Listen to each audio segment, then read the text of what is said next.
how to listen together on Spotify.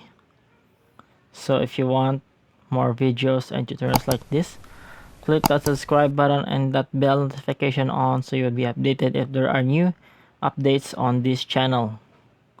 So this is going to be a very quick tutorial if you want to listen Spotify together with someone.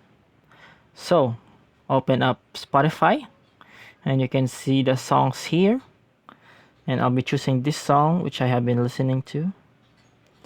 And what you would do is go down a bit and you could see that there is a option here or an icon like a speaker and a monitor below the shuffle button. Just click that one and you would be directed here, so it would be looking like this one. And just click on the start a remote group session so that you will be inviting your friends or your other devices that you would like to listen to with.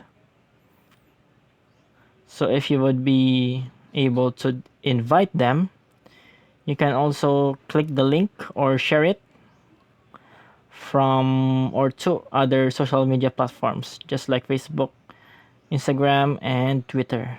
I hope this helps and see you on the next video.